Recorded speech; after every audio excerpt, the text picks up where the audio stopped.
before I'd go to work, I'd get on my hands and knees with Robin, and I'd just pray, Lord, just take this game away. I don't want to play it anymore. Knowing my passion for the game and how much I respect the game, to even think that I was at that place is mind-boggling, but that's where I was. And I remember calling my father and asking for some advice, and he said, son, you're in the fire right now.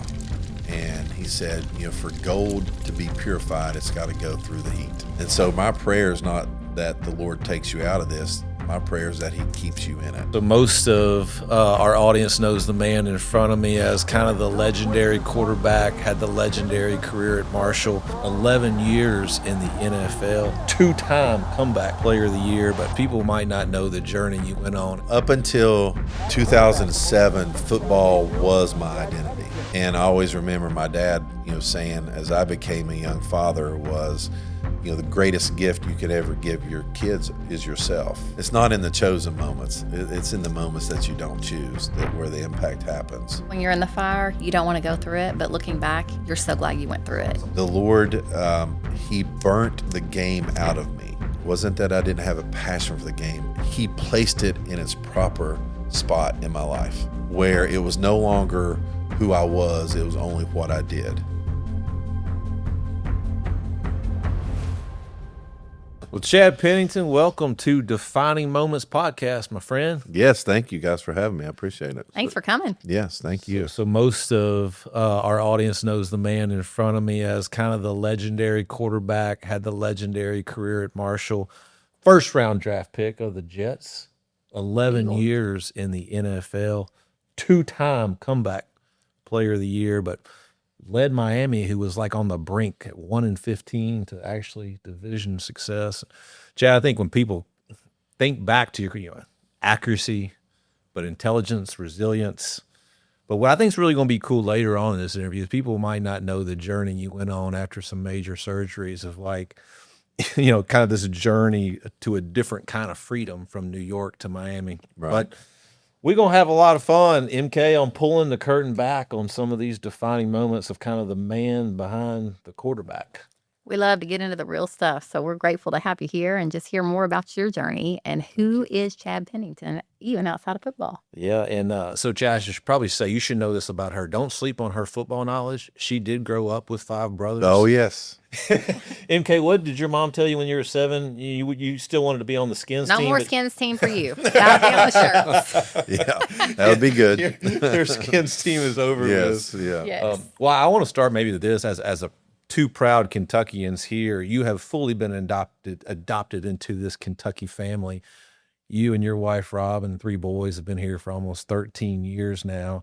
So we like to highlight stories that either you're from here or you've lived here or there's some alignment. But you and Robin chose Lexington. Maybe start there. Why'd you guys choose Lexington? Yeah, that's always a question I get quite a bit because sometimes it may not make sense. But, we were 1,000 miles away from home for 12 years as we played. And when we decided to retire and we really wanted to be intentional about where we were going to raise our family. And having 3 boys, we wanted to make sure that there were some things within the criteria that wherever we decided to settle down in, it really matched. And so we were looking to be close enough to home, but not too close. We really gained an independency being that far away from home in New York and Miami. We wanted to be closer to Marshall. We've always been involved with our alma mater. We also wanted to have good schools and good medical for our kids. And we wanted it to be a place that was big enough to have enough culture and enough things going on, but not too big, not a metropolitan area. And so Lexington just kind of kept answering all those questions. We looked at about 6 to 8 different places. And I used to drive through here going from Knoxville to Huntington during my college days and was a little bit familiar with the area. I always thought it was a beautiful area. Yeah. Still do. When my boys come home from college, they're like, Dad, your drives are never ugly or boring. That they really, it makes them miss this area when they come home from school. And so we've been really grateful, number one, but just blessed and just have had a great experience here. We really have, and we wouldn't trade it. It was really weird at first because, for 11 years I was told, okay, you're going here and this is what you're doing and you make it work. And then all of a sudden we had to make that decision ourselves. So it was a little bit nerve-wracking, and we just had to trust where we were being led and trust in what we were seeing and what we wanted to do. No, it makes sense. Well, after 13 years, have we converted you at all into any bit of a Wildcat fan, or do you ever go to any of the games? Yeah, absolutely not. I apologize. Dadgummit. Although I tell you, I root for players because I know how difficult it is to be a college student athlete. Yeah. And I root for coaches.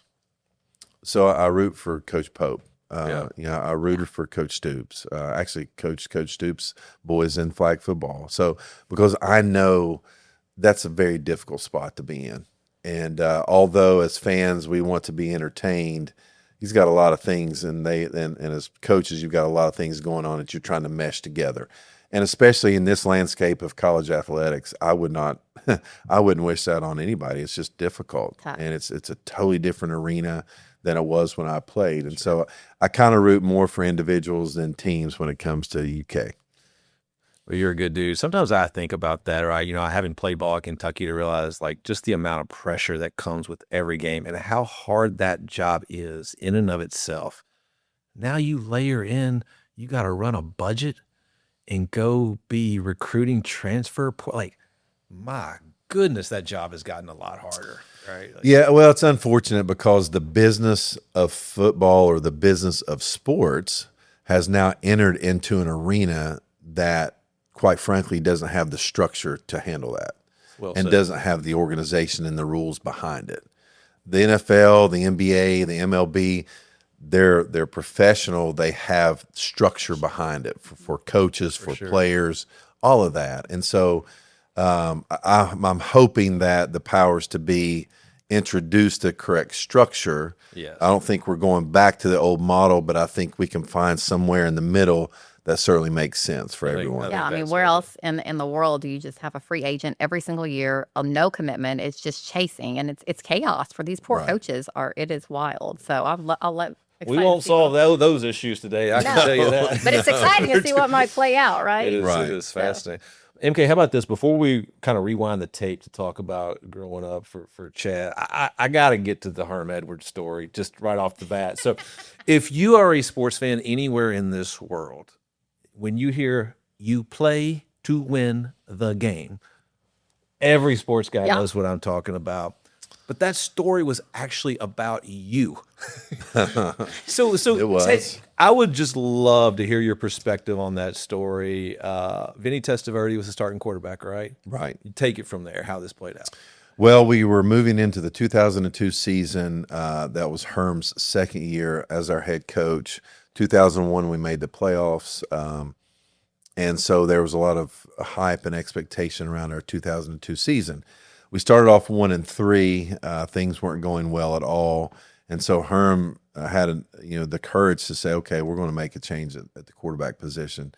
In those times, you didn't make that decision lightly. Now it seems like teams make that as if it was a bigger deal back then. Right, it's a much bigger deal. And so to do that took some courage and a lot of foresight to say, okay, well, what's the best for our team? And so I just remember Herm being asked in his press conference, well, since you're putting the young kid in, what does this mean? Are you trying to win? You trying, what's your thought process? And to him, that just did not register at all.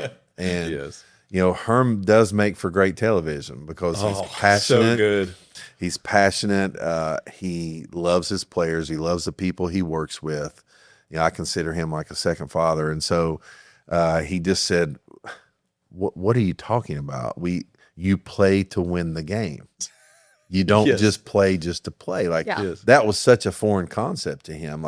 He's making this decision to try to win games. This wasn't about, developing Chad Pennington or trying to see what a young kid has. This is what I think is the best thing to do to try to win and turn this season around, so to speak. Which I love that, because so often we don't see courage. We want to people please and not ruffle the feathers, and it does. It takes a lot of courage, which is often a virtue we don't see. But it's funny, but at the same time very courageous. Yeah, and he brought me into the training room that morning and said, "Listen, the ball's yours. Don't look back." Yeah. That's all he said. What was going through your mind then? Well, it was my third year, and those were the days also where you could draft a quarterback and kind of bring him through. And luckily we had a veteran in Vinny Testaverde who was absolutely amazing to learn from. We still have a great relationship to this day. And so, but being my third year, I knew I was ready. If this would have happened my second or first year, I would just be holding on to my seat. Right. But my third year, the light bulb went on for me in training camp and throughout preseason. And so whenever my number was going to be called, I was ready to take on that chore and that challenge. And so that was my mindset. I'm like, this is it, and let's go roll. with it. Let's Roll. I think a lot of times I can remember, in the locker room when our coach would do something funny, guys kind of clown the coach behind, if he did something funny. Can you believe, so-and-so? Did the locker room think he was as funny as the rest of the world thought at that time? Did you realize how epic of a clip that was? We never had boring team meetings. Yeah. And whether it was a great story, a joke, or just, his theatrics and ability to motivate. Yeah. He's just He was a master true motivator. player's coach, right? Like He was. And with him being a player and having the experiences that he did, he expected you. He would always say, his phrase was, be a pro. And so, now for us as veterans, as I became a veteran, we have to show the young guys what that means, because there's a lot into that phrase. It's easier said than done, but that's what he expected you to do, to handle your business on and off the field as a pro, and just make the right decisions. Yeah. MK, let's rewind the clock. Yeah, let's do it. Chad, why don't you take us back to the environment you grew up in? I'm thinking childhood, early adolescence, kind of that shaped the man that we see today. What was that like growing up? Well, I'm a son of two educators, and I grew up on a Friday night bus. And so, I was, and luckily being a son of two educators, it really provided an environment where my mom and dad were around a lot. And that was such a blessing. So although the blessing may have not come financially, it certainly came with their time. And I always remember my dad, saying, as I became a young father, was, the greatest gift you could ever give your kids is yourself. And so I always remember that and try to base a lot of my decision making around my three sons based upon that principle. And so I was blessed to have two parents that could do summer vacations with us and have time off with their teaching schedule and coaching schedule, but also saw what a work ethic looks like. Being a high school football coach, my mom was a drama teacher and did theater and English teacher. They had to work. And there were plenty of times where they did summer jobs, and we sold fireworks and did different things to make sure we had what we needed. And so it was an environment in a childhood that was, I felt like it was full of love and full of us being together. And I think that's so important, especially growing up. And, the three words that kind of come to mind when I think about, how my parents raised me, my dad would always talk about love, acceptance, and forgiveness. He would always say, as human beings, we always want to feel loved.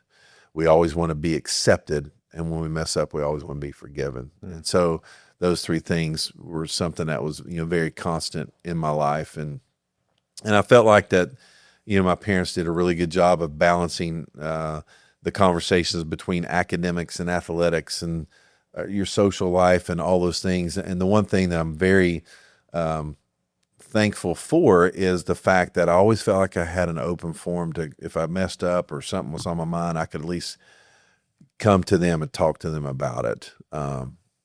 Where I think sometimes you find kiddos that don't necessarily feel that comfortability to do that.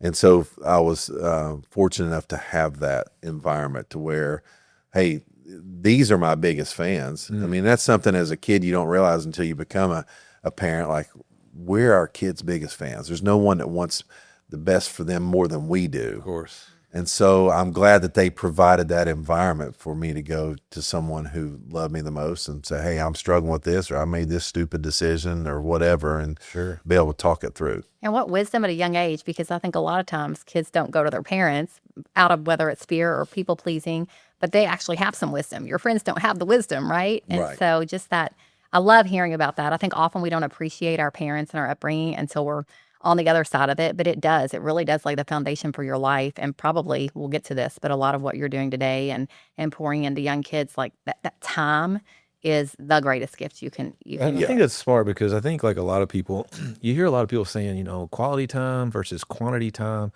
but that's a pretty defining quote from your dad. The greatest gift I can give you is my time. And nothing to say it has to all be the most quality all the time, but I'm going to be around. Right. Well, it's in the everyday that things happen. I think that a lot of times we say quality time over quantity time to make ourselves feel better when we're not around. 100%. But the reality is, it's in the mundane every day that you It is. impact your kids, It is. right? And so It's not in the chosen moments. It's in the moments that you don't choose that where the impact happens, and so I was very fortunate to have that. And even when I look at my three boys and their childhood, like, yes, they had access to a lot of different things, but most importantly, they wanted to be up underneath my feet. Yeah. Period. It Right. didn't matter what toy or what game or whatever I could have gotten them or did buy them. They wanted to just be right there up underneath my feet. it's like when you and spend so, $200 on the toy from Amazon, they want to play in the box, right? right, exactly. Yeah. That's and that's something I always try to think about when I'm making decisions. And it's crazy. We're going to be empty nesters here in 18 months, and so I think about, gosh, where did the time go? Because we have really enjoyed, Robin and I Yeah. have really enjoyed being parents. We've loved it. It's been awesome. Yeah. Well, clearly both your parents have a faith. I mean, of the three things, love, acceptance, forgiveness, then did you grow up in the church? We did, yes. So we grew up in a couple different denominations, but faith was certainly the center of what my dad and mom wanted their family to be about. And so, fortunate enough to go on some missionary trips and just, I think where faith made the biggest impact, and I saw it being acted or enacted out, would be through service. And when I think of leadership, I think of, being a servant leader, and there was no greater servant leader than Christ himself. And so that's kind of the model that I grew up in, was, okay, how could I serve? And it didn't matter. I mean, and you wouldn't do this today, but there have been plenty of times where Dad saw somebody underneath the bridge and pull over, and he'd hop in the back, and we were rolling somewhere, and that was a different time, but that's what we You picked did. somebody up that was going through a hard- 100%. Were you a little freaked out as a kid? Want to know what that person's going to do? I didn't. I had my dad with. I had my Your dad dad with was me. the I protector. wasn't- Protector, right? He yeah, knows what he's I doing. wasn't worried about anything. Hey, what's up, buddy? How are you? I mean, that's But what what it an was. amazing testament, because it wasn't just talked about, it was lived. And I Right. always say life is more caught than taught. And it's that our kids see what we do. Right. And you got to model that. I mean, that's incredible. I think today you'd be a little crazy to pick somebody up, but Yeah, that wouldn't be happening. Gotta pick your spots. but really, I mean, it is a different day and time, but there aren't many people back then that were doing that. Right.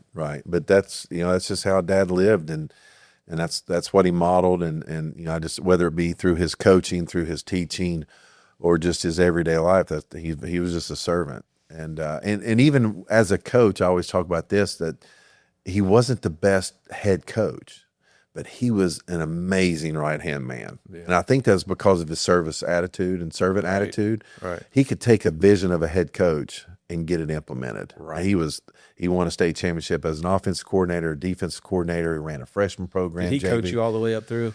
He did not. Okay. He did not. We chose for him not to coach me in high school. Okay. Which was, one of, and for various reasons, but and so he did not. But he was always around, and so he was always part of that, and pulling the strings here or there as I tried to find my way. So let's talk about that, and kind of leading up to launching out of, you grew up around Knoxville. Now we need to give you some credit because you're not a Tennessee Volunteers fan. You survived that mess down there. That but orange. not so fast, MK. There's a little North Carolina basketball fan to. Yeah. So you had like an Wow. uncle that would send you Carolina gear when you were little? Yeah. So, and I didn't have anything against UT. I mean, I've got friends that were, huge Big Orange fans, just like, Big Blue Nation up here. And so, and we would pay attention and watch and what have you. But my great uncle sent me a lot of North Carolina memorabilia in 1984, 85. So third, fourth grade. And so that was the J.R. Reed, Jeff Lebo, King Rice days. Sure. And I just got hooked, and so I became a Tar Heel fan. And so You still got any of that And got silly light blue stuff in your closet? I do. I've got some memorabilia. Yeah, I do. And as a matter of fact, we went to watch them play in the first 4 games last year at Oh, did you? Are your boys at Dayton. Carolina So fans Luke too? and I went Yeah. up there since he was going to Dayton, and so we were like, well, let's just go up there and watch that game because I'd never seen a North Carolina game in person. So that was kind of cool. And then grew up a Nebraska Cornhusker football fan, which being a passing quarterback, that's probably not the program you You're want playing to. smash mouth, hand it off, right? Right, they're running a triple option. Yeah. But it must have been because my dad's team was red in high school when I was growing up as the ball boy. I don't know. And they Who were knows? on TV every week. They were on Yeah, TV, they were on TV and a they were lot. pretty explosive, So and they were winning a lot. So that was kind of it. So when did you kind of knew, like, hey, look, this thing's got legs. I'm going to probably play in college. I mean, you ultimately chose a little smaller market in Marshall, but were you recruited by all the blue bloods? Talk us through that a little bit. No, so I didn't choose Marshall; it chose me. Okay. And so going through high school, I was always a later developer, a late bloomer, so to speak. That's why my dad held me back in 8th grade. I had a young birthday. Yep.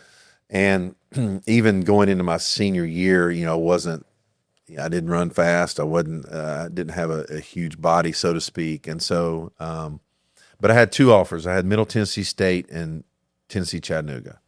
Those are my 2 offers, being in East Tennessee.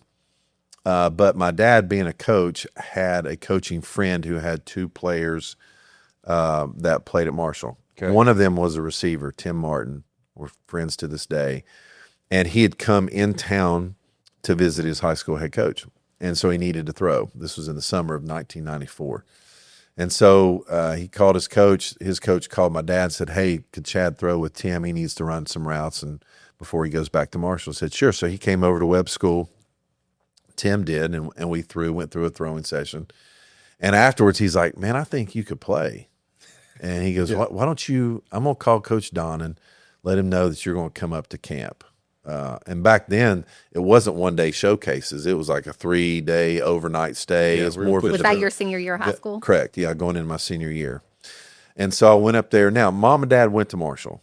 Dad played ball at Beckley Junior College and then finished up at Bluefield State and then finished his degree at Marshall. Mom went to Marshall for 4 years. So I was aware of Marshall, but not in that regard. I didn't really think about him then. And at that time, they were at the top of FCS program, and I wasn't thinking about that either. And so went up to camp up there, and after camp, Coach Donnan offered me a scholarship.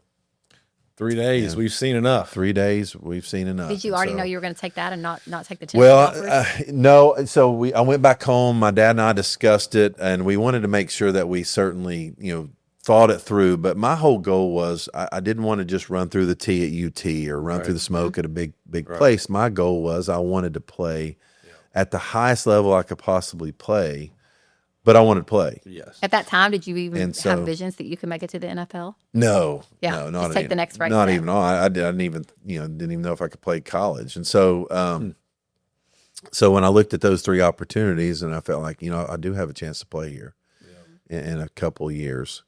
And they play really good football. They're they're at the top of FCS. It just felt right. That had to be really sweet for your parents that you end up at the place that was their alma mater. They were certainly excited. Were they? For sure. They were excited about it. And but and I had some family. My family's from Southern West Virginia. Okay. Most of it. And so we had some familiarity that way. Other than that, it was, we just had to make that decision. So I committed in September of 94. Didn't tell anybody until after the high school football season was over, and that was it. So pretty big jump happens after that. Did you play your freshman year? So I started 4th on the depth chart my Okay. freshman year. Okay. The number 3 quarterback transferred, so then I'm 3. Yeah. Second game of the year against Tennessee Tech, our starter goes down for the season with an ACL. Yeah. Third game against Georgia Southern, our now starter sprains his ankle in the first quarter. I'm in the second quarter. We go on to win, and I started the rest of the year. And we went all the way to the 1AA championship, lost to Montana 22-20 on a last second field goal. So I did play my first year. So you're starting as the fourth string, and before you know it, I mean, never think something won't happen, right? Don't write yourself off. And you're starting quarterback by the never third know. game. And that wasn't the plan. I thought I was going to Sure, red shirt sure. and maybe see action and possibly be a starter by my third year. So MK, I think the story turned out okay. So I would say probably legendary storybook stuff, the way things shook out. It's definitely a fairy tale. But it started off. It didn't start off that way. I mean, the first year was great, and then our coach Jim Donnan leaves and goes to Georgia. Yeah. So I choose not to follow him to Georgia. I stay. Bob Pruitt comes in as the defense coordinator from Florida, Marshall grad, and so comes in. He's going to be the head coach, and they decide that they want to redshirt me. Your second year. My second year. And so luckily with my dad being a coach and me kind of having a different perspective, I could see why. I hadn't fully developed yet. You know, I played as a freshman at 6'2", 185. 5 years later when I leave Marshall, I'm 6'3", 230. Right. So I knew there was a lot of development. I needed to get stronger. We were getting ready to move into 1A in 1997. And so I could see the plan. But to actually execute that plan when you just went to the 1AA national championship and now you're not going to have a chance to do that again with your buddies, that was hard. It was difficult. Sure. But I tried to trust it. Randy Moss comes in, and we actually go undefeated, 15-0. We had an amazing team. We really had an FBS team on the FCS level. You guys were kind of, you got Mossing a lot of people. Oh yeah, the whole you got Moss started when he was at Marshall for sure. Yeah. What year was you when you and Randy had that awesome year? Y'all contested for like 25 or 26 touchdowns. Yeah, so we are the same grade. So he redshirted at Florida State when I played, and then he comes in '96. And really, the only reason he chose Marshall was because then there was no transfer portal, Right. and if you transferred across divisions, you had to sit out a year. But you went down. So he went down to FCS so he could play. There you go. So that's how we He got was him. a West Virginia kid. West right? Virginia kid from Rand, West Virginia. Yeah. Phenom, Scholastic Sports America, all that. And so he comes in '96. We win the title in '96, and then move up to Then you 1A also '97. played it. But I want to go back to that. That took such maturity and self-awareness for you to say, I could see it. I can't think of a young player that would, we're naturally selfish and not be, how did you mentally stay in it and supportive and not make it about yourself? I mean, you're 19, 20 years old. That's incredible. Yeah, especially in today's environment, it would have been really hard, because of NIL in the portal. But I've always felt like I've had a realistic view of myself as an athlete. And I think that's really important for all of us, athletically, business-wise, family, to have a realistic view. A lot of times we do not. And so that realistic view started when I chose not to follow Coach Don into Georgia. I just felt like I'm not an SEC player yet. Right. And I'm not going down there and me knowing that He wanted you I to don't go with belong. Sure. Yeah. And I don't belong. And so I knew that there was a lot of development that needed to happen. And so part of that was being realistic with myself, and then also just trusting the plan and knowing what I needed to do to make it happen. I think that's just a really powerful life lesson that we can all take from, like you said, having a realistic view and just having the humility to know that there's a time and trusting God has a plan and staying true to it. But I think that's really It's powerful. real easy to start breathing your own exhaust at some point. You start having a little success. Yeah, but man, you go you to the start 1AA inhaling your own championship. exhaust, and you think, but it sounds like you had a level head. What was that like playing with Randy Moss? You got a good Randy Moss story. What was that guy like? Man, it was awesome, to say the least. And a couple things about his greatness. One, his competitive will and desire is really unmatched. I mean, he's just a great competitor in anything. It doesn't matter what sport, what you're doing, he's going to compete. And he's good at everything he does. Basketball, football, baseball, track, fishing, it doesn't matter. He makes it all look Fishing. easy. Because he was like hunting and fishing too, right? He's kind of a country. He boy, loves right? to hunt and fish. He loves to The West fish. He Virginia loves boy. to bass fish, yes. And so So a great competitor, but then also, what's interesting is typically when those type of athletes move up levels, the type of plays that they may have made in high school, you don't see as many of those made in college. And then when they move to pro, you don't see as many of those made in pro because the level of competition increases. That never changed for Andy. Mm-hmm. Whatever plays you saw him make that were amazing in high school, he made those same plays in college. He made those same plays in the pros. Yeah. And that to me is a true sign of, okay, that dude's different. He's special. He's different. And so I remember, first practice we have with him, one of the quarterbacks is throwing him a post corner. He's into his post route of his corner, and the quarterback throws it. I'm like, there's no way that it's going to be completed. Like the ball was thrown way too early. Yes. No shot. Yeah. He puts his right foot in the ground and goes to the left corner, comes out of that break and runs that ball down. And I'm like, okay. Dude is different. Dude is different. That's what NFL talent looks like. Was Billy Donovan in white chocolate at Marshall when you were there? Yeah, so that was a cool time to me at Marshall student athlete. So Billy Donovan was our head basketball coach, 95, 96. He was like 28 years old. Right. He's a kid. Jason Williams, who was Randy's high school teammate. It's crazy was they our played point together guard. in high school, right? So that was a fun time to be there. And you met your wife while you were at Marshall Yes, too, right? Yeah, so we broke the rule and where an athlete should not date an athletic trainer. Oh, was she the athletic trainer for the team? She was going through her clinicals as an athletic trainer. So the spring of '96 was her clinical with the football team, and so that's kind of how we met. Did you have to hide it? Yeah, we hit it. Yeah, yeah, we didn't make it public until she moved on to the next sport. So Chad, check this out. So she was student body president, but she did something illegal. She hacked into the UK's computer system to figure out had access to figure out what her boyfriend made on the ACT. I guess you're just trying to assess, was he smart enough to raise your kids? I don't know. Yeah, so, 100%. I can see Robin doing something like that. I'm sure she got in those medical records a little bit. She got in there. Yeah. That's right. No, you have a little fun. I love a good college sweetheart also, story. Along with the legend, was also a finalist to be a Rhodes Scholar too. So my man's got a brain too. So Robin didn't have to look his ACT score though.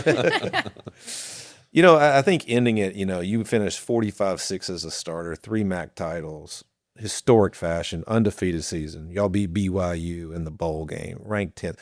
You're in the Heisman talk. I mean, I know didn't always feel that way, but that had to feel like somewhat of a mountaintop. Things were going pretty good as you finished your career at Marshall. Yeah, it was a special time. We caught lightning in a bottle. I mean, to be honest with you, we had about 25 to 30 guys that came in 1995 between scholarship and walk-ons, and by 1999 there were 20 of us still left together. Wow. Yeah.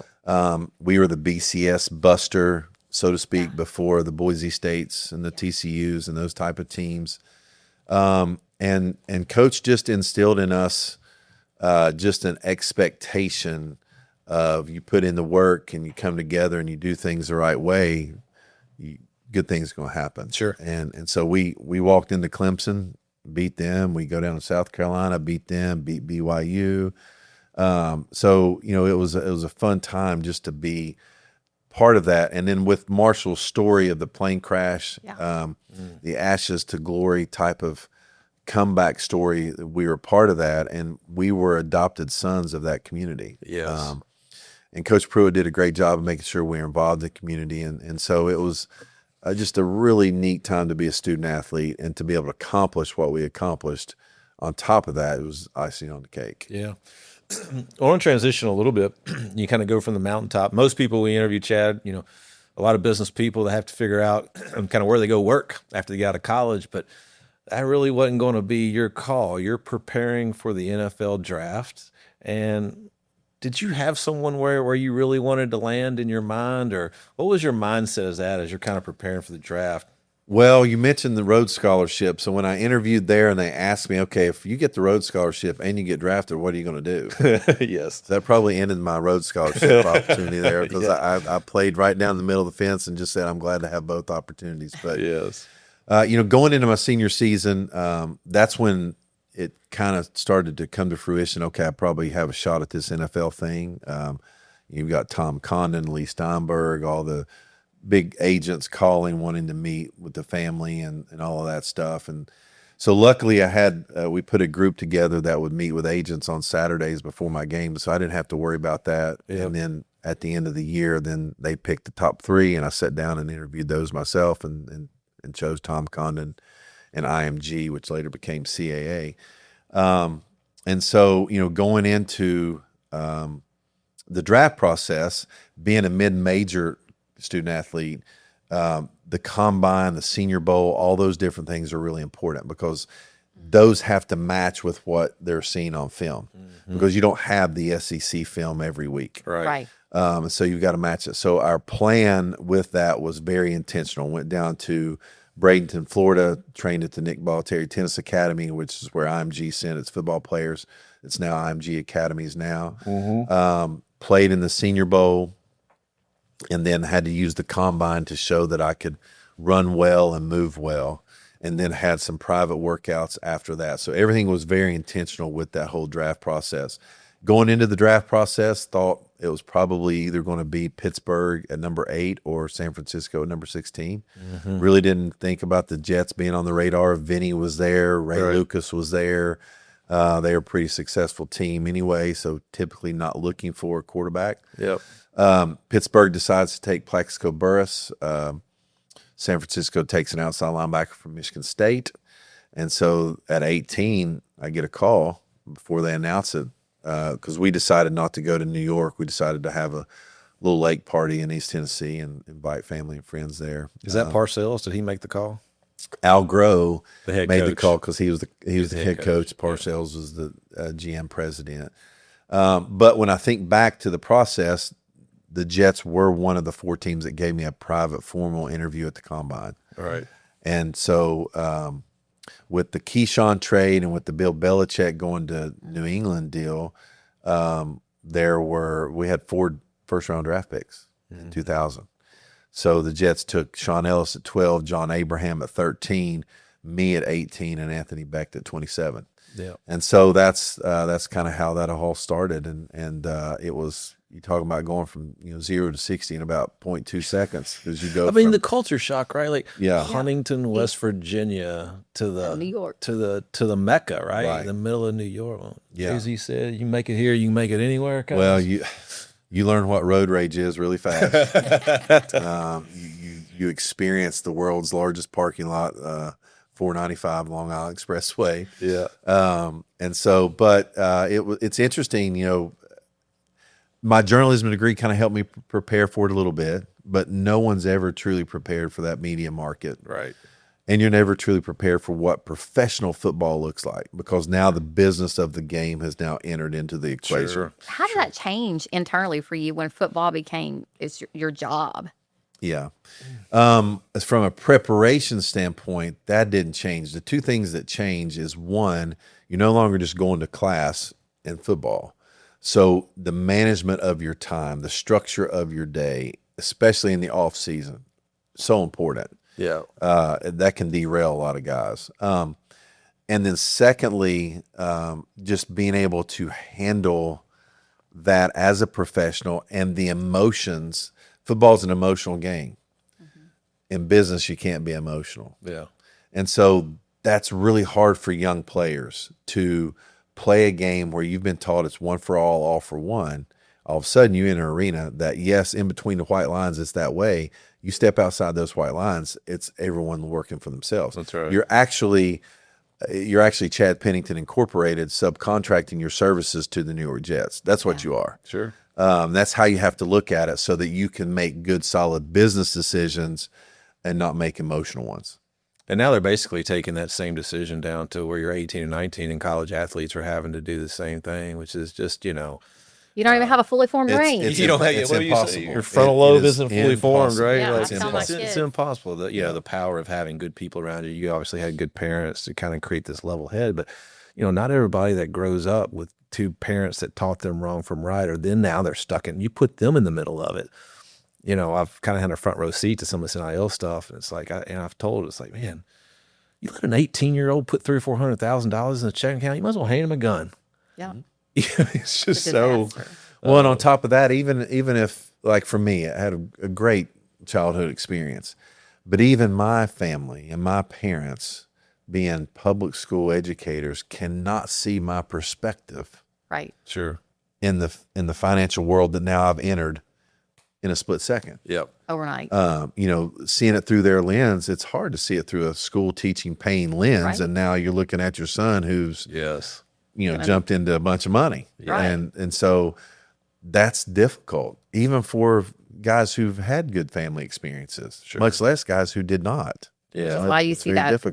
that statistic of so many professional athletes are left with nothing because they don't know how to manage it, right? And it's Well, and now working with the NFL Legends community, what you find is it's really interesting. Although the average career is around 3.5, for those who make it past year 2, the average then bumps up to 6.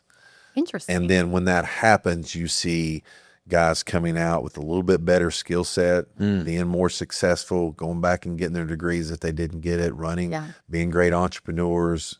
So it's really interesting to see those statistics where a lot of times the media may kind of focus on that negative. There's so many.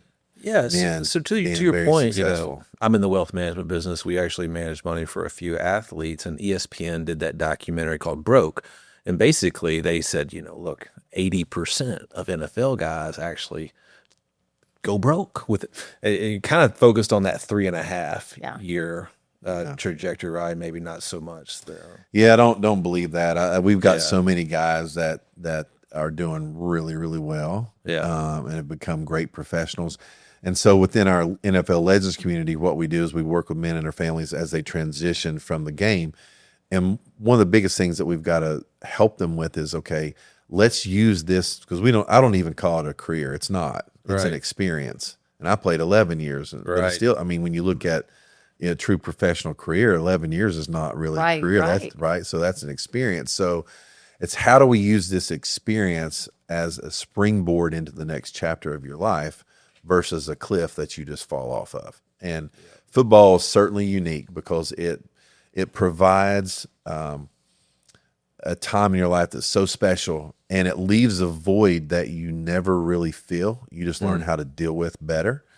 And so that's what we work with our guys and their families about is, okay, how can we use this as a springboard? How can we repurpose this skill set that you have? Well, because your identity was completely in this sport, right? Let's talk about that for a minute. How did you shift your identity from being all about football after you're retired? Well, I did not do it intentionally. And this is a defining moment. Yes. And so up until 2007, football was my identity.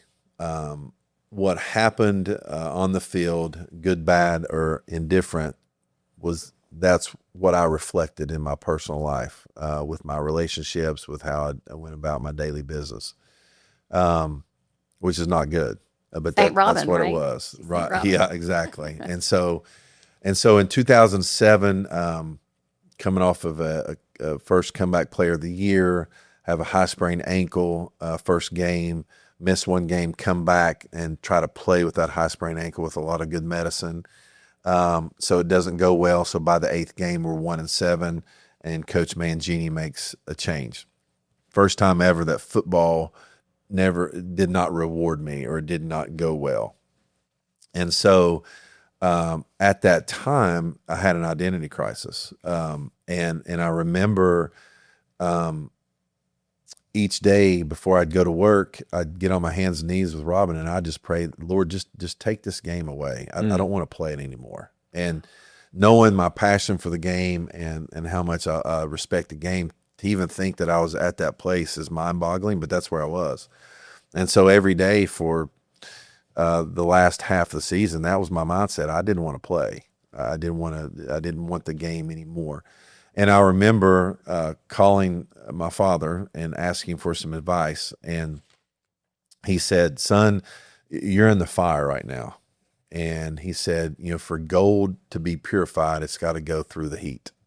And so my prayer is not that the Lord takes you out of this. My prayer is that he keeps you in it.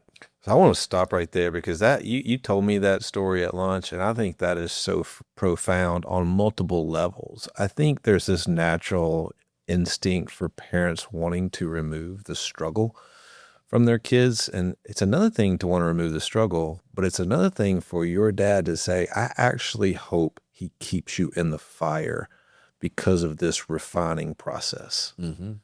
Were you expecting him to comfort you Oh at yeah, that time? yeah. I'm like, well, thanks, Dad. I promise you, I'll call you back shortly here, right?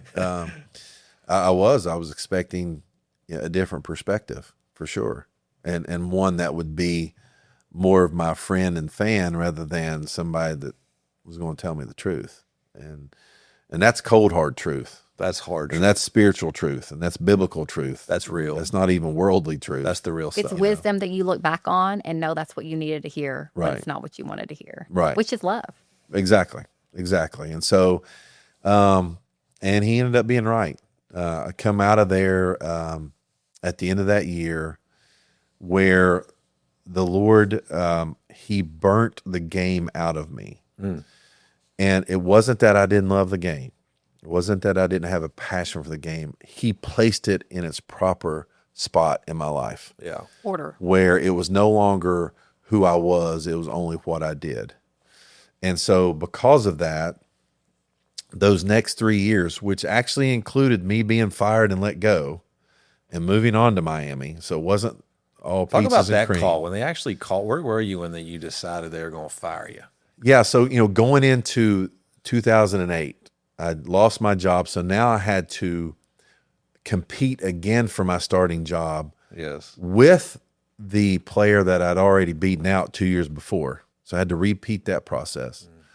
But because my mindset was different, that did not bother me at all. I had so much joy going through that process again. You had And let it go I just mentally a owned little it. bit. I had so much ownership in it. Which probably caused you to perform better because you weren't attached. Your identity Completely wasn't wrapped, performing better. right? And actually saw my purpose being a little bit different. And it wasn't about me. It was about the guys that I was playing with and for and helping the young guys and trying to bring this team together. Well, the night before our first preseason game in Cleveland, I'm up there and I get a knock on my door at 11:30. I don't answer because they'd already checked for curfew at 11. Then the security director walks in with his master key and opens up anyway at 11:30 and says, Chad, Coach Mangini wants to talk to you. I'm like, well, Steve, it's 11:30 at night. I promise you he doesn't want to talk about game plan. Yes. And he's like, yeah, you're probably right. So I go up there and go up into his room and he says, we're going to release you. We're bringing in Brett Favre. We're going to go ahead and release you. And so Making room for Favre. making room for Favre. And so at least they released me because then I had some decisions I could make and not be traded, which would have been a little bit more difficult. So I respect them for that. But then after that quick 5-minute conversation, Eric and I just sat there and talked for 45 minutes just about life. He was, I think he would say at that time, he was searching too. And so we just talked about life for, 45 minutes or so. And so that's on a Wednesday. 3 days later, I walk into Landshark Stadium and signed a contract as a Miami Dolphin, the worst team in the league, 1-15. And, people are like, what are you doing? And Bill Parcells was the president. He had drafted me in New York. Yeah. I had some familiarity, and once a Parcells guy, always a Parcells guy.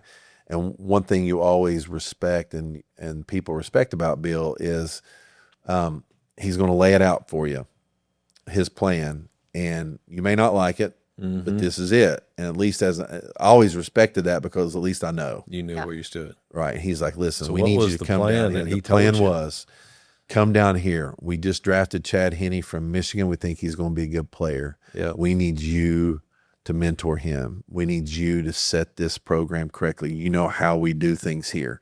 We need you to come in and be you and lead us.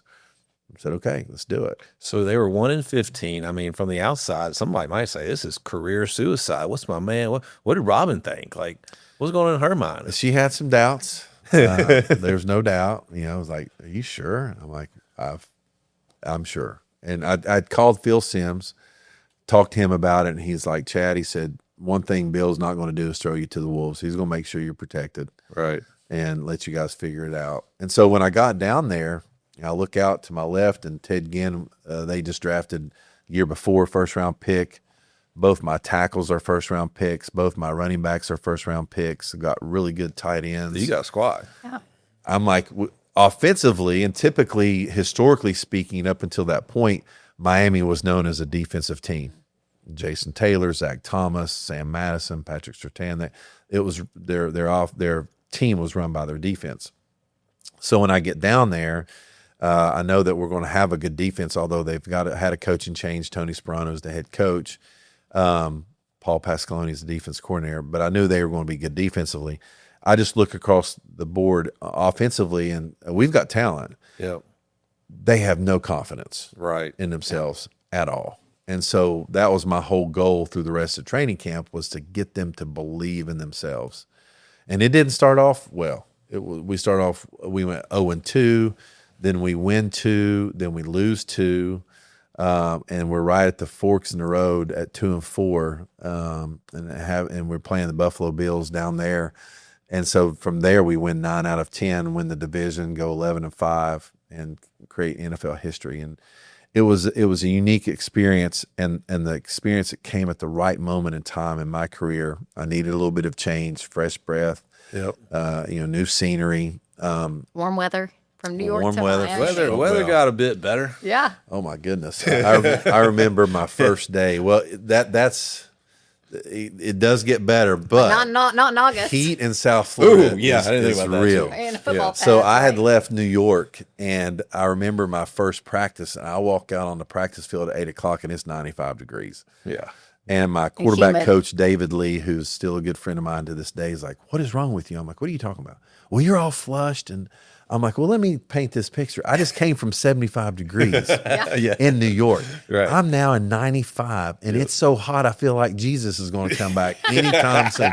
It's hot down here, right?" Yeah. And so he's That's like, nice in "Okay." I December, said, "So right? you're going to have to give me some time to acclimate. Yeah. This is Oh, different, my you gosh. know." So But it's so interesting that all came after you had this identity shift. And I don't think we as humans have the strength to be able to change ourselves. I think it takes, the permissive will of God to take us through these things to allow for our better good. And could you have been the leader to bring that team back, to have that confidence without you becoming essentially detached? Right? You were so attached, but now this is put in the proper order of where it should be. How did that play into you building up the confidence for the team? It totally played into it. If I was the Chad Pennington before that experience in New York, it wouldn't have happened. Yeah. Because now I was going into a situation, had a very young team. When I was drafted in New York, half our team was over 30. But 9 years later, we only had 6 players in Miami over 30, and I was one of them. And you're That's the how veteran, young right. that the team started to become, and to this day are still young. Average age of an NFL team is like 25.4. So that veteran leadership is really important. And if I wouldn't have gone through those tough times, I don't know if I could have provided the right leadership for that young team and have that right perspective and have more of a coach's perspective and a 30,000-foot view to be able to see certain things as a veteran that I know I needed to do as a veteran quarterback to help get this team reach its full potential. It's like when you're in the fire, you don't want to go through it, but looking back, you're so glad you went through it. It's almost like Miami gave you like this invitation to breathe. It was like a little different freedom. But MK, let's talk about actually what happened in that year. So they were 1-15 the year before. My man gets here, leads them to an 11-5 record. They win a division. And not only that, think about this. Led the NFL with a 68% completion percentage, breaking Dan Marino's single-season franchise record. Became the first quarterback in league history to throw for over 3,500 yards with fewer than 7 interceptions. Earned not only second NFL comeback player of the year, finished second in the MVP voting, only behind Peyton Manning. I mean, we did all right. We did okay. Now, you typically don't want to major in comeback players of the year because that means something bad had to happen for you to come back from something. But it was a special year. It was very unique, and it was one of those years that you just look back on very fondly and say, "Wow, what a fun time!" Because of the intentionality of it, because of the circumstance, and then just being around. Football is such a people business. And when you've got good people working toward a common purpose and a common goal, it is really fun. Anything, I think that mindset shift from the pressure of New York that went from performance in this huge stage to almost this freedom shift with stewardship and room to breathe from a practical perspective or a routine. Does anything stand out for how you prepared differently in Miami versus New York? The work ethic didn't change. The hours I put in didn't change. Right. I think my mindset was different. Yeah. Which is everything. Which is everything. And just the fact of when you get up in the morning and you enjoy what you're getting ready to do, Yes. and you're excited about it, Yes. that's a huge difference. Makes all the difference in the world. Right. In New York, the last couple of years, I didn't enjoy that. Right. I was just doing it.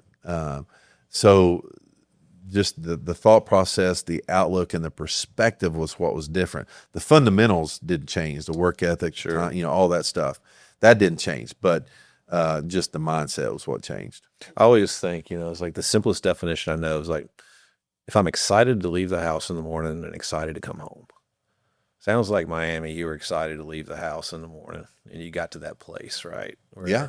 MK, And I was excited to come home. I'll tell you a funny story. When I was in New York, when Eric Mangini came in, that was when Huddle just first started. And it was actually invented out at Nebraska. And so Bill Callahan was our O-line coach, and he brought in Huddle.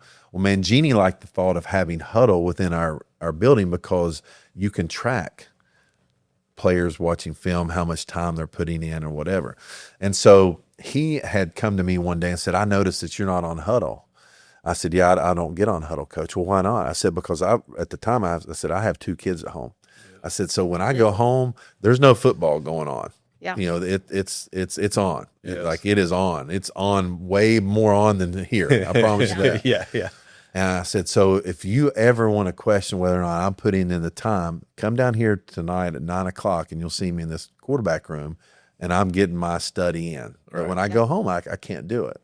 And so, to your point, and then once I transferred to Miami there and kind of have that experience, I enjoyed going to work, but also enjoyed going home, and I could leave it there. So whatever happened there, good, bad, or indifferent, I could leave it at the complex, pick it back up the next day, and actually go and enjoy Rob and enjoy the boys, just have a different mindset about it.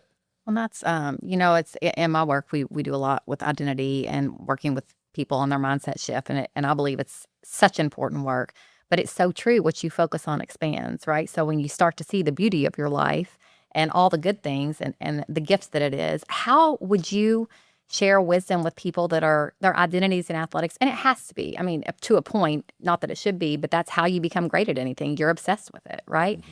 What wisdom would you give to these young players of going all in, but not it being every part of who you are? That's a good question. I can only say that it starts spiritually. If it doesn't start spiritually, with Christ at the top, I don't see how people do it, because everything else is worldly. Right. Yeah. Everything else is man-made. It's come from human experience. And so, but when you make the decision for him to be in control of your life and for you to truly follow him, then the rest of it is secondary. And so I was actually texting my oldest last night, kind of going through some things and football wise, and I said, Satan's very creative in how he attacks us, and he's going to attack us in the areas of our life that we enjoy the most, that gives us the most pleasure. And I said, so we've got to understand that that's his battlefield, but also understand he doesn't win this war. Yes. Right. That's already been won. Yes. And so, but he's going to try to do everything he can in his power to defeat us. Mm-hmm. And so you got to understand that. And so don't let him take your joy away, and understand you're there for a greater purpose.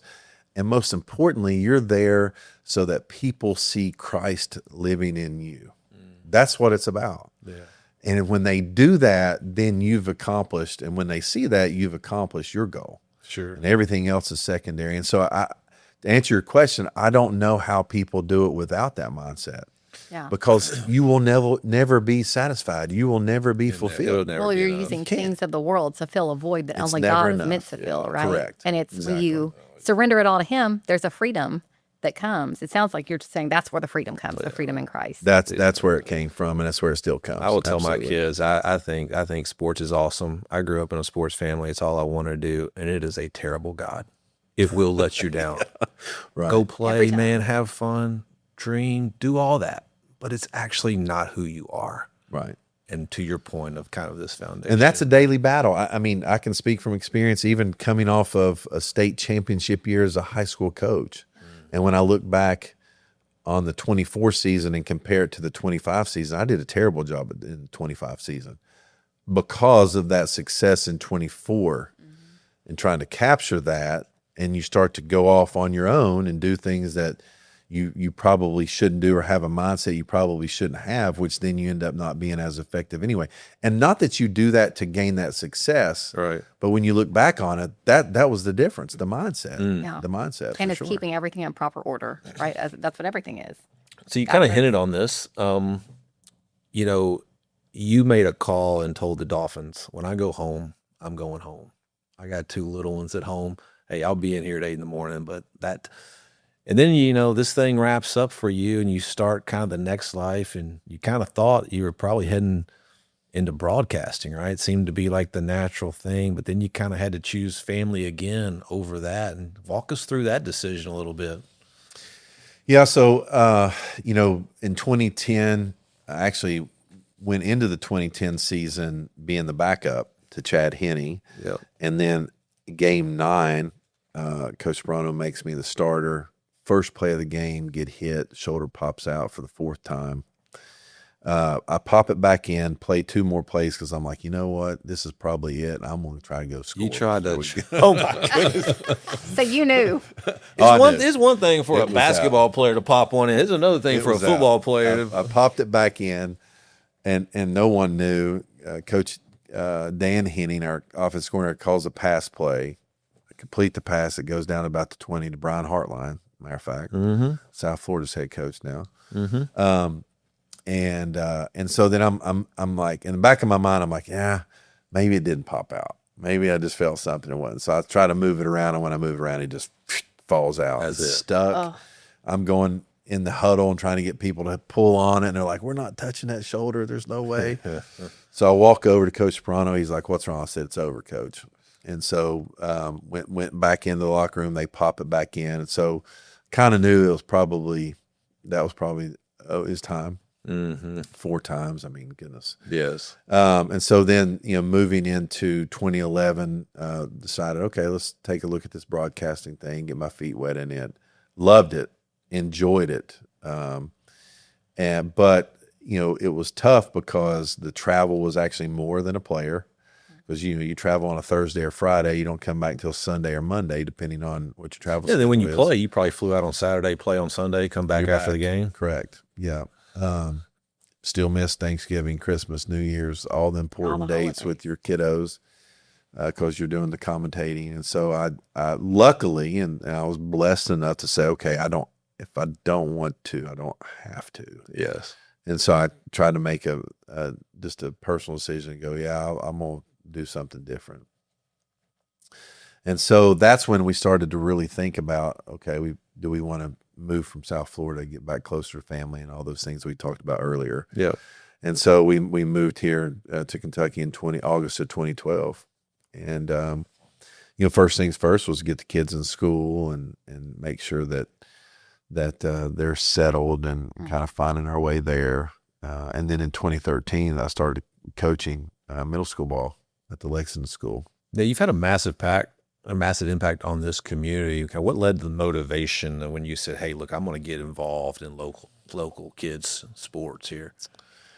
Well, 2 things. One, just with my boys, you know, being athletic minded and wanting to play, I felt like I want to be involved in that. And I remember working with a gentleman in South Florida who was a scout in MLB for like 30 years, and our kiddos were about the same age, and we were talking about that. I'm like, you know what? I don't know if I want to do that. I want to kind of sit back and just be dad. He goes, yeah, But then with the knowledge that you have, you're going to turn them over to somebody that Right. you may have a bad experience with, and you could have controlled that Yes. to some degree. I'm like, well, that's a good point. So started to get into the coaching piece of it, coaching flag football with my little guys, coaching middle school, with my older guys, and really just trying to use the game of football just as a platform to help develop young people. I think it's a great platform to do that. It kind of provides some real life experience without putting them in real life situations. You're still kind of in a bubble, but you kind of burst that bubble a little bit, with the experience that you give them and teaching them those lessons. I think are great life lessons that football gives. And so that's why I did it. And obviously growing up on a Friday night bus, being the ball boy, watching the impact that my dad had with his players that he coached, I felt like that was something that I could really get into and enjoy and be a part of. That makes sense. And then you stood up Sayre's football program. They didn't have a program at the time when you started that thing, right? So as Cole was an 8th grader leaving the Lexington school, which is only a K through 8 school, we had to make a decision on where he was going to go to high school. And I really liked what Sayre School was doing academically. It all actually started academically. Right. Going to Webb School of Knoxville and that being a very similar experience, I saw how smooth my transition was as a student into college. Yeah. And to me, the biggest or the greatest 2 skills you can have when you leave high school is, can you study by yourself and can you write? Yeah. If you have those 2 skill sets, the rest of it will take care of itself. All right. And I had those 2 skills leaving Webb. And so that's what I was looking for academically for my boys. And I felt like Sayre provided that better than anyone around. Mm-hmm. They didn't have football. Yes. So that was a conversation that we had to Yeah. kind of talk about. And I started talking to Coach Rob Goodman, the basketball coach there at Sayre a couple years before. And he was a big fan of it, felt like football would really help invigorate the entire athletic program. And then sat down with Rich Little, the AD, and then sat down with Stephen Manella, our headmaster. And I was going to be behind the scenes, to be honest. And they said, well, if we're going to do this, you need to coach it. And so, like you said earlier this morning, if you're going to be a Bear, be a Grizzly. Yes. Yes. So Here we that's go. what I decided to do. And we started that program in 2018. Sayre hadn't had football since 1976. Great thing about football, especially in the state of Kentucky, but across the United States, is that there are classifications, so you can play apples to apples, and Yes. you don't have to necessarily play a 6A school, so to speak. Right. And so that gives you a little bit of level playing field, number one. But then two, just our whole goal and the way I started this program was, our mission was to empower our student athletes to reach their full potential academically and athletically. Yeah. Our vision was to become a competitive 1A single A program in the state of Kentucky. And then our philosophy was built around our 4 core values of work ethic, character, accountability, and resiliency. Mm-hmm. We never talk about wins and losses. We don't chase the scoreboard. We focus on those core values. We focus on our vision. And most importantly, we always keep our mission at the forefront of what we're trying to do. And so one of the greatest things that I love about our program and what I really enjoy is the partnership, the partnership with the school, partnership with the faculty, most importantly, the partnership with our families, and making sure that they understand that I'm working with the most important person in their life. And that's a huge responsibility, but also a great blessing. Yeah.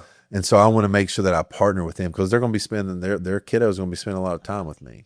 Sure. And so I want to make sure that what we're doing, they're in line with, they're involved, and that they understand that, the academic and the educational process doesn't stop at 3:30. It continues when they come to me. And just being involved in that total development, trying to produce that well-rounded kiddo that when they leave Sayre and they leave our football program, they can look at it and go, you know what, I can take on that next challenge because of my experience. You said something really interesting to me. We had lunch and, kind of growing up in this, now coaching kids that are growing up in this AI digital world. Like when we were younger, if you wanted to know something, you kind of had to go talk to somebody older, right? Yeah. Well, now they can get any kind of knowledge at the click of a button. But you had kind of mentioned what I have found is they still need help interpreting it, and also, can I trust it? Can you speak to that, of what you've seen? Sure. So I attended a webinar on how to connect with Gen Z at the time, and it was very interesting that the speaker talked about how, as Gen Xers and older generations, we always relied upon the generation before us for our information. Whatever they said went. We didn't question it. We just went with it. Well, now our younger generation, starting with Gen Z, they have information at their fingertips, so they don't need us for information. However, they still need us for interpretation of the information that they're being exposed to, because quite frankly, they don't have the life experience Right. to be able to even know what they're looking at. And so they still need us there. And I actually witness that on a daily basis. I'll have players that will say, Coach, I Googled that drill. That's actually a pretty good drill. I'm like, yeah, it is a pretty good drill. I know what I'm doing here, right? But they have access. They can tell you if that drill is good or not. They can tell you if what you're doing makes sense or what everybody, they know. Yeah. They still don't. They still need interpretation of the information. And that's actually a partnership with them. They've got to feel that you are in their corner with them, that you're in the trenches with them. And so I constantly talk about with them. I'm like, listen, I know I didn't have Twitter growing up. I didn't have Facebook, Right. Instagram, but I was 16. Yes. I know, what relationships with the females look like. I know what your Right. stress points are academically, athletically, socially. I get it. I've been there. I've done that. So I may have some answers to the test that you may not have. And I always refer to this statement. Austin Kearns, a good friend of mine, said that his dad would tell him, son, you can see down to the end of the street. I can see around the corner. Yeah. Yeah. Yeah. And so I try to relay that to them going, listen, I know you can see down there, but I see that bus coming 60 miles an hour that you don't see because of my life experience. So trust me here. Trust me that I see a piece of myself in you. Yes. And I want to make sure that I empathize with that, number one, but then I help you understand what that looks like and give you some answers that you may not have. Yeah. And try to pour myself into you to help you there. And the wisdom doesn't show up on the internet, right? Like No, it only comes no. with life experience. I always Right. say no wisdom without experience, but just because you're old doesn't mean you have wisdom, right? Well, and with social media, we only see people's good stuff. Right. We don't, no reality. one's going to put the negative stuff unless you're in politics. That's it. So that is a false sense of reality that our kiddos kind of experience on a daily basis. No doubt. And from a mental health standpoint and just working through all of that, especially in the middle school and high school years, which are your most formative years, is so important. And they need people in their corners No doubt. to help them figure that out. Well, it's just the simple thing of people need to feel seen, known, loved, and heard. Seen, known, loved, and heard. That's When they pretty feel good. that, then they're going to go to bat for you, right? When Right. they know you care. Right. It's You shared something with me also. Your dad had told you growing up. I thought it was pretty wise because when you told him, hey, look, I think I'm going to play baseball too, and he said, well, it's okay. I'll tell Grandpa you're not going to do any more fishing, hunting because that's that was pretty awesome. He was a chess player. He was out ahead of that one. Well, he just was real. I mean, and that was the reason why I never played baseball. Is I came to him when I was 8 or 9 years old and said, hey, my buddies are playing Little League. I want to play. He said, that's great. Good. I love it. He said, now think about when baseball's played. I'm like, well, it's spring and summer, Dad. He said, yeah. He said, what are you normally doing? I'm like, well, I go to Papaw's. He's on the lake. We go fishing and hang out. He goes, well, there's not going to be any of that. I'm like, well, I'm not playing baseball because I love I'm going. choosing Papaw. That's and whatever is right. going on. So Over that's kind of why I became more of a football basketballer. Well, you know what's funny about this town is, kind of being in a basketball crazed state, but this is a big time youth baseball It is. city and way more organized Yeah. and way more cared about than basketball. But it is super time consuming. It And is. So maybe somewhere your dad had some wisdom. You're like, Right. all right, you want to do that? Knock yourself out. I'll tell Papa we're not going to. that's pretty good. That's pretty good. Yeah, and even as a parent, I just did not find joy in being at a baseball field in the middle of June, Yeah. 95 degrees. I just did not. I did not No. find joy in that. No. So I think maybe transitioning, you've had some transitions and, you've got 2 kids now. All of them have followed your footsteps. They're all 3 boys are playing football. 2 of them are in college playing football. You've got another year and a half, I guess, with your youngest. And all quarterbacks. And all quarterbacks. quarterbacks. Yeah, the apple doesn't fall far from the tree. What are you hoping most for in kind of this next season as you and Robin kind of become empty nesters here in a couple years? Well, that's something, Robin and I are discussing, and we talk about it because we're starting to see, I don't even call it light at the end of the tunnel. I see it as the chapter being closed, which can be exciting. It can be emotional. It can be something that you dread, because we have really enjoyed being parents. And we've, to her credit, I mean, she just created a home environment that is so loving and so warm and welcoming. I can even see it now when my boys come home from college. They love being home. I'm like, these dudes like being home, right? Yes. What a gift. Right. And so kudos to her. And so we talk about, okay, what's this next chapter look like? And I think for me, first of all, it's to, when you're in the grind of raising 3 boys, you're going to have to reintroduce yourself to each other and kind of rekindle, not that your relationship has suffered, it's just gone, and it's different. Your priorities are different. Yeah. And so I'm kind of looking forward to, doing some things with her and not having a timeline or a game to be at. Or Sure. Now we're going to also enjoy going and traveling and seeing the boys. We're probably going to drive them crazy, showing up at their doorstep and their apartments and stuff. But so that's part of it. Professionally speaking, I have no idea. I'm not going to do coaching. Yeah. So you'll be done whenever you. I think so. I think so. Especially on, I just, I don't want to get into that rat race of college and pro coaching. Although ideally speaking, it really pulls on my competitive strings. But the reality of it, I know how difficult that is. So I don't know yet.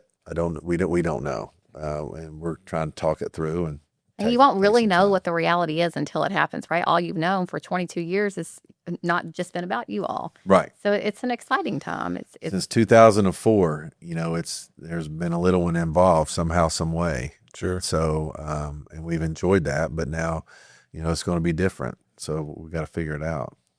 You'll figure it out together, which is exciting. Absolutely. So, well, you share with us coming up, which is super exciting, that we did not know Kentucky is the only state that has a professional Kentucky Football Hall of Fame, right? Right. And Pro so you're going to Football be Hall of inducted Fame. this year, which is super exciting. How are you feeling about Yes. that? You know what? I'm excited about it. And I think I'm excited about it because I get a chance to celebrate the journey with all of the people that have been on the journey.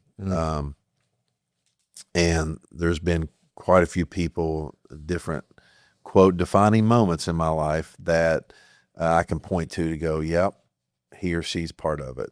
And so it's going to be a celebration. It's also my 50th birthday on June 26th when the induction is happening. What a good birthday party. Yeah, right. So, but we're going to have fun with it and just enjoy it. I think the Kentucky Pro Football Hall of Fame does a great job of honoring their men and women that have been part of the game, and it's a great event. And so I'm excited about it and excited to celebrate it with all those involved. And something I'm excited and proud as Kentucky that we do that, right? I didn't know that until today. Yeah. So it's The Kentucky Football Hall of Fame has also adopted Chad as one of theirs, just as we have as a Kentuckian. But what's the rule? You got to live here at least 5 years, is what they say. Yep, got to live in the state at least 5 years. Or you have needed to play for a college team in the state, or you were born here. I gotcha. Okay. So you've got to have some type of tie, and I'm sure people. Same with the podcast. Yeah. Got to have a Kentucky tie, right? Yeah. I just got a couple closing questions. I don't know. I think we were getting close, but I mean, you've played it at the highest level, right? You've not only gotten to coach your kids, you've gotten to coach other people's kids. What's the lesson you most hope gets passed along to your own kids? To my 3 sons, number one, in everything you do, love the Lord with all your heart, mind, and soul, and make sure that everything you do, people see Him through you and your actions, your decision making, your speech, all of that. And I'll be the first to say sometimes I'm not the greatest example, and so I think talking about those things with them and admitting your mistakes and your shortcomings, but also understanding what our goal and purpose is really important. Secondly, and it's based upon that is how to be servant leaders. I think that's the most effective form of leadership. It was modeled by our Savior, number one. Also had a really neat experience when Bill Russell, he presented Tim Duncan and David Robinson Sports Illustrated Sportsman of the Year awards. And this was like 2003, I think. And he actually talked about his Boston Celtic teams. I mean, that's somebody who 13 championships, 11 as a player, 2 as a coach. If anyone knows how to be a champion, it's Bill Russell. Yes. And he talked about the reasons why his Boston Celtic teams were successful. And he said, yes, we had great talent, great coaches, but at the same time, we were fans of each other, and most importantly, we served each other. And he said that's what leadership is about, is service. And when I think about that concept, a lot of times I think as human beings, we think that we can't be a leader because maybe our bank account doesn't have enough in it, or we don't have a certain title or certain status, and we can't, quote, lead. But if leadership is service, I know for a fact we've all been created with the ability to serve another human being. And if that's the fact, then none of us have an excuse on why we cannot lead if leadership is service. And so that's something that I want my boys to understand, is that you can be great servant leaders, and you have the greatest servant leader of all in Christ as your model.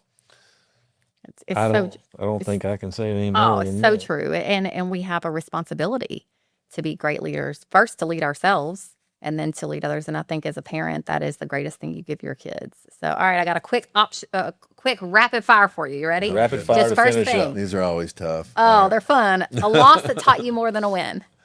Oh, say it again. A loss that taught you more than a win. A loss that taught me more than a win. Wow. What would that be? I'm thinking high school, college, pro, and coaching.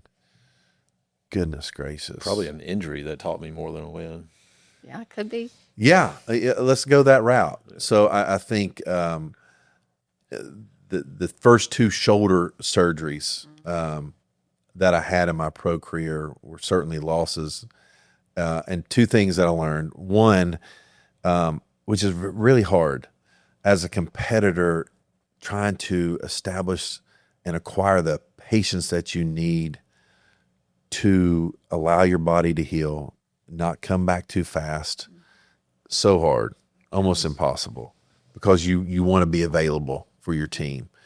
But learning that patience and believing in that plan of patience, one. But then also, instead of saying, why me, say, why not me? And say, okay, there's a lot of things going on in this world that's way worse than a shoulder surgery.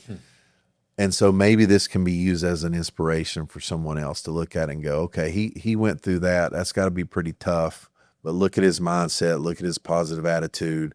Whatever I'm dealing with, I'm going to adopt that. Yeah. And so that's something. So good. All right, a private habit that's kept you grounded. A private Or habit. It doesn't have to be private. A habit that's kept you A grounded. habit that has kept me grounded. Interesting. Well, I love to fish. I love the smallmouth bass fish, and now I'm starting to enjoy it with my boys.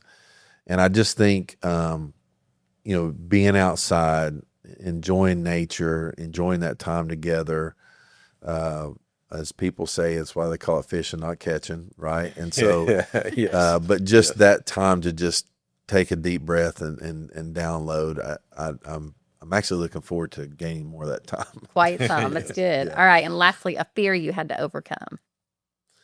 A fear that I had to overcome.